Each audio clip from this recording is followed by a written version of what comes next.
का टॉपिक है श्रम विभाजन का सिद्धांत, डिवीजन ऑफ लेबर बाय दुखिम। साधारण भाषा में श्रम विभाजन का अर्थ होता है किसी भी कार्य को पूरा करने के लिए उसे अलग अलग भागों में बांट कर करना। दुखिम के सिद्धांत का जब हम अध्ययन करते हैं तो हम पाते हैं कि दुखिम के विचारों का आधार सामूहिक एकता, सोशल फैक्ट था और उसने अपने सभी सिद्धांतों में आत्महत्या का सिद्धांत, धर्म का सिद्धांत और आज जो हम पढ़ रहे हैं श्रम विभाजन का सिद्धांत, इसमें सामूहिक एकता को ही सर्वोच्च स्थान दिया है। दुखिम ने अपनी पुस्तक समाज में श्रम विभाजन, division of labour in society 1839 में प्रकाशित की, जिसके दूसरे भाग में उन्होंने श्रम विभाजन के सामाजिक कारकों तथा परिणामों की व्याख्या करते हुए तब और अब शब्द का प्रयोग किया, देन एंड नाउ। दुखिम से पहले एडम स्मिथ, स्पेंसर तथा जॉन स्टुअर्ट मिल ने श्रम विभाजन को आर्थिक आधार पर स्पष्ट किया था। दुखिम प्रथम समाजशास्त्री थे जिन्होंने श्रम विभाजन को आर्थिक आधार पर नहीं बल्कि सामाजिक आधार पर प्रस्तुत किया।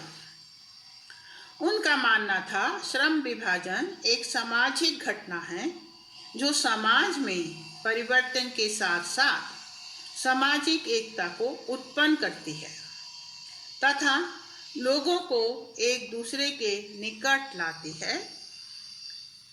दुखिम के सिद्धांत को समझने के लिए तब अर्थात हमें इतिहास के पन्नों को देखना होगा। इतिहास के पन्ने मीन्स आदिम समाज की व्याख्या करनी होगी। आदिम समाज क्या था, प्रिमिटिव सोसाइटी क्या थी, उसकी क्या विशेषताएं थी, तो हम देखते हैं आदिम समाज की मुख्य विशेषताएं थी। पहला, समाज सरल था। दूसरा, जनसंख्या का आकार एवं घनत्व कम था। तीसरा, आवश्यकताएं कम थीं। श्रम विभाजन का प्रश्न ही नहीं था, व्यक्ति अपनी आवश्यकताओं को स्वयं पूरा करता था। चौथा, भौतिकता का अभाव था। पांचवा, धर्म, जनमत, परंपरा एवं मूल्यों के आधार पर समाज का नियंत्रण होता था। छठवां, श्रम विभाजन का आधार लिंग आधारित था। पुरुष शिकार करते थे एवं खाने पीने की वस्तुओं को संग्रहित करते थे, जबकि स्त्रियां परिवार में रहकर पारिवारिक दायित्वों को पूरा करती थीं। समाज में सामूहिक चेतना, कलेक्टिव कॉन्शसनेस के द्वारा व्यक्ति एक दूसरे से बंधे होते थे। यदि किसी सदस्य के द्वारा सामूहिक चेतना के विरुद्ध कार्य किया जाता तो उसे सामूहिक अपराध समझा जाता था। दुखिम ने इसे यांत्रिक एकता के नाम से संबोधित किया। समाज के सदस्यों का जीवन एक यंत्र की तरह संचालित होता था। समाज में मैं नहीं, हम की भावना प्रचलित थी। अब हम आते हैं आधुनिक काल में। अब किंतु समय के साथ साथ समाज विकास की ओर उन्मुख होता गया। उसके संरचना संगठन में परिवर्तन आया, जिसे दुखिम ने मैकेनिकल से ऑर्गेनिक सॉलिडेरिटी की तरफ ट्रांसफर माना है। विकास की प्रक्रिया में ऐसी परिस्थितियां उत्पन्न हुई जिसने समाज में जटिलता, विषमता एवं विभेदीकरण को जन्म दिया, जिसे रोका नहीं जा सकता था। यह प्रकृति का नियम है। जैसे जनसंख्या के आकार में वृद्धि, साइज ऑफ पॉपुलेशन, भौतिक घनत्व, मटेरियल डेंसिटी। तीसरा, नैतिक घनत्व, मॉरल डेंसिटी। तो दुखिम ने अपने अध्ययन में स्पष्ट किया है कि विकास को रोक नहीं सकते हैं और जनसंख्या का बढ़ना एक प्रकृति का नियम है और जनसंख्या के बढ़ने से आवश्यकताओं में वृद्धि हुई, जिसके परिणाम स्वरूप श्रम विभाजन आवश्यक हो गया। दूसरा, जनसंख्या का घनत्व। जनसंख्या का घनत्व एक क्षेत्र में अधिक होने लगा, वस्तुओं की मांग में वृद्धि हुई, आर्थिक पक्ष का रूप जो था वो बदलने लगा। तीसरा जो है नैतिक घनत्व। नैतिक घनत्व का अर्थ स्पष्ट करते हुए दुखिम ने अपने अध्ययन में पाया कि ये समाज में जब जनसंख्या बढ़ी, साथ ही वस्तुओं की मांग बढ़ी, जिससे आपसी संबंधों में परिवर्तन आया। आदिम समाज में संबंध जो थे वो पारिवारिक होते थे।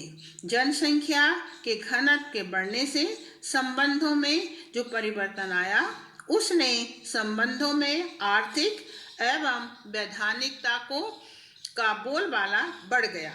अतः संचार से उत्पन्न होने वाले संबंध स्वार्थ एवं अस्थायी होते हैं। अतः नई नैतिकता के लिए नियंत्रण करने हेतु वैधानिक कानूनों का निर्माण हुआ ताकि समाज को नियंत्रित रखा जा सके। इस तरह दुखिम के अनुसार बदलती हुई दशाओं के कारण श्रम विभाजन एवं विशेषीकरण की प्रवृत्ति का विकास हुआ।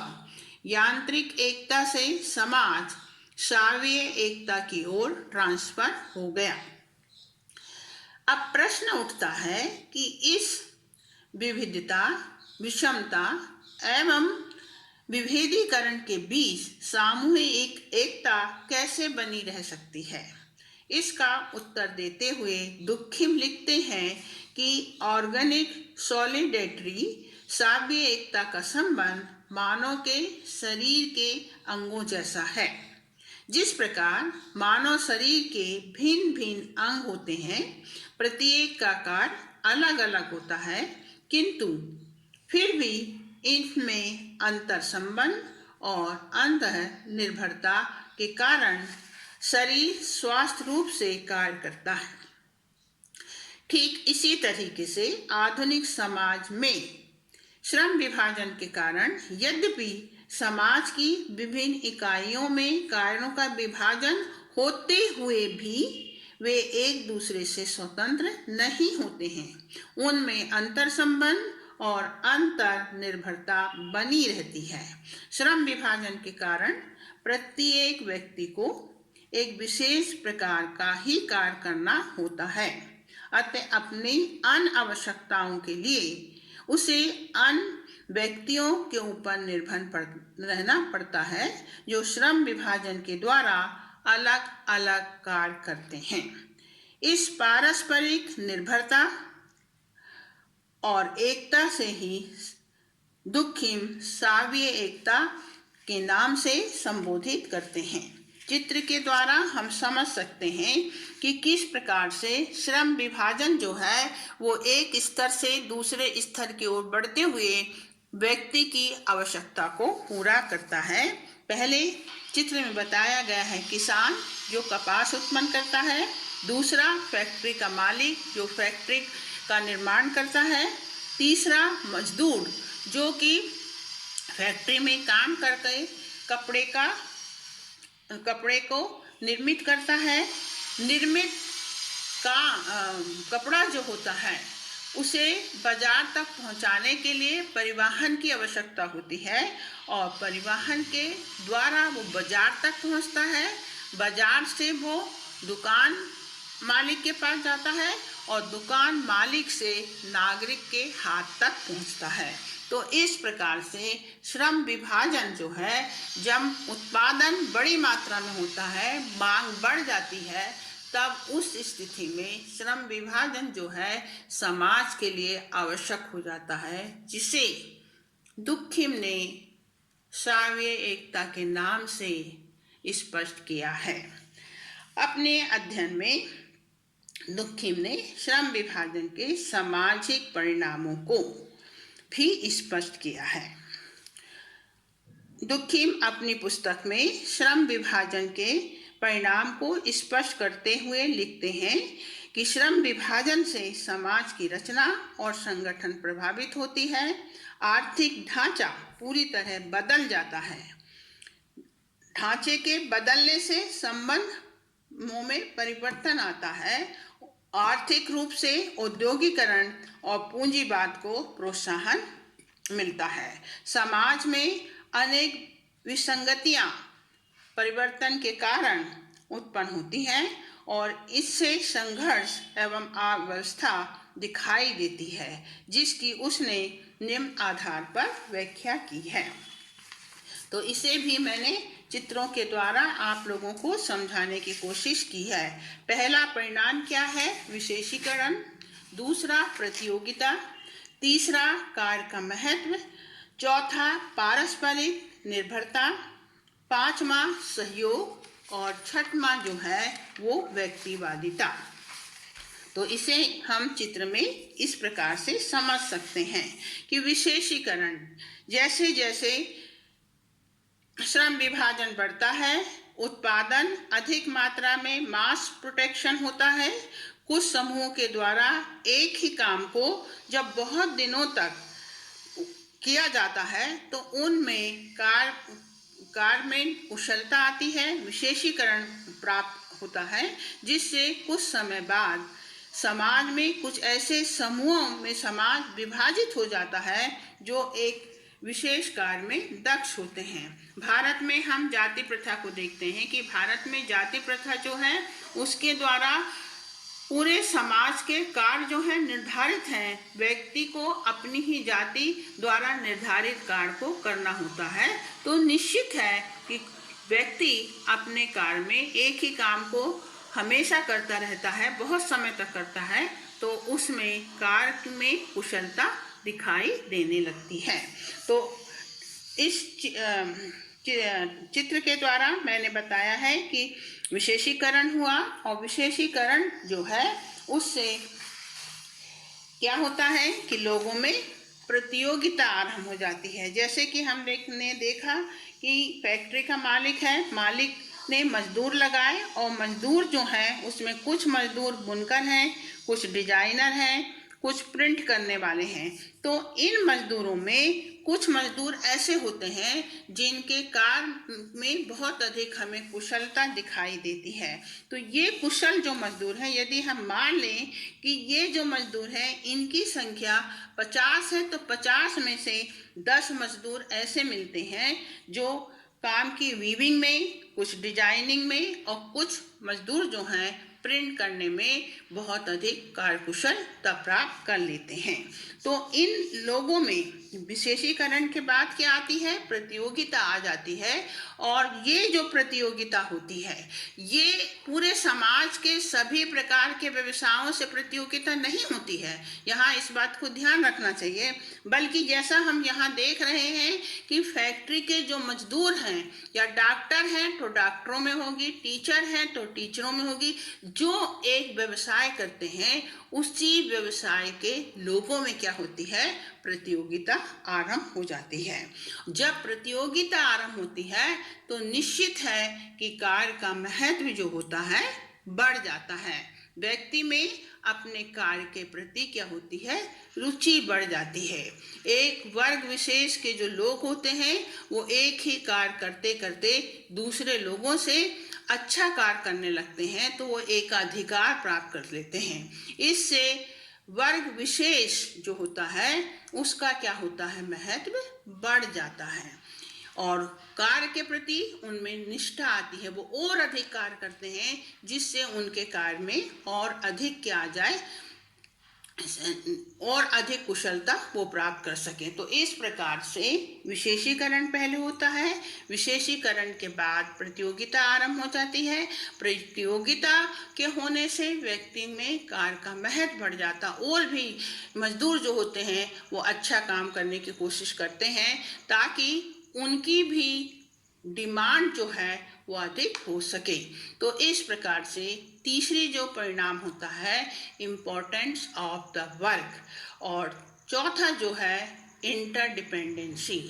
हर व्यक्ति दूसरे व्यक्ति के कार्य के प्रति क्या होता है, निर्भर हो जाता है। समाज में जो लोग कार्य कुशलता प्राप्त कर लेते हैं वो अपना एक अलग समूह बना लेते हैं, और इस प्रकार से वो उनके कार्य के ऊपर समाज के अधिकांश लोग क्या होते हैंगे, निर्भर होने लगते हैं। जैसे हम देखते हैं कि आदिम समाज में व्यक्ति स्वयं काम करता था, किंतु वर्तमान समाज में हर व्यक्ति जो है वो दूसरे व्यक्ति पर क्या होता है, डिपेंड करता है, निर्भर करता है। यदि वो उसके ऊपर निर्भर नहीं होगा तो वो अपनी आवश्यकताएं पूरी नहीं कर सकता है।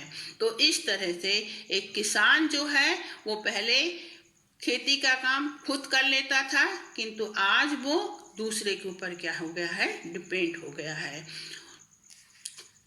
तीसरा जो नेक्स्ट जो है वो हैगा सहयोग। पारस्परिक निर्भरता जब आती है तो हम व्यक्ति को ना चाहते हुए भी जो व्यक्ति कुशल है कार्य में उसके ऊपर निर्भर रहना पड़ता है ताकि वो अपनी आवश्यकता को पूरा कर सके।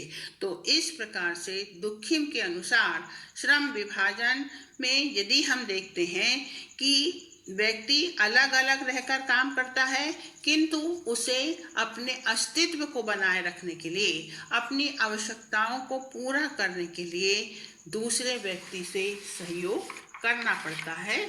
और इस प्रकार से ये जो सहयोग होता है ये सहयोग हित प्रधान या जिसे हम कहते हैं तार्किक संबंधों पर आधारित होता है।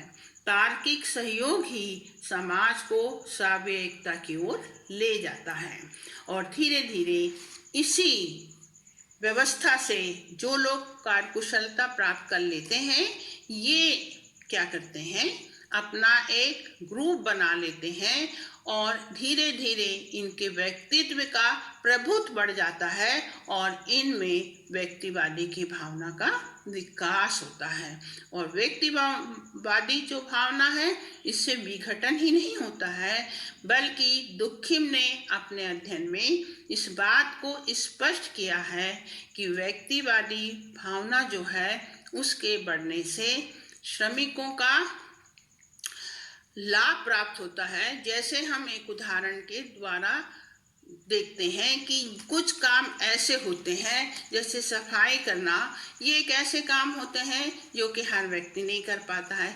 अब जब ये सफाई कर्मचारी ये मान लेते हैं कि उनके काम जो है विशेष है तो वो हड़ताल कर देते हैं, अपना ग्रुप बना लेते हैं, और इस प्रकार से लोगों को अपनी मांग पूरी करने के लिए क्या करते हैं, प्रेरित करते हैं कि यदि जैसा वो चाहते हैं वैसा समाज को करना पड़ेगा, एक अधिकार स्थापित कर लेते हैं। तो इस तरीके से दुखिम ने अपने सिद्धांत के द्वारा ये स्पष्ट करने की पूरी कोशिश की है कि श्रम विभाजन एक सामाजिक घटना है जिसमें व्यक्ति के अंतर संबंधों, अंतर निर्भरता बढ़ती है, सहयोगात्मक प्रक्रिया को बढ़ावा मिलता है जो समाज संगठन को विघटित नहीं वरन मजबूत बनाता है। इस तरह श्रम विभाजन के सामाजिक महत्व को नकारा नहीं जा सकता है।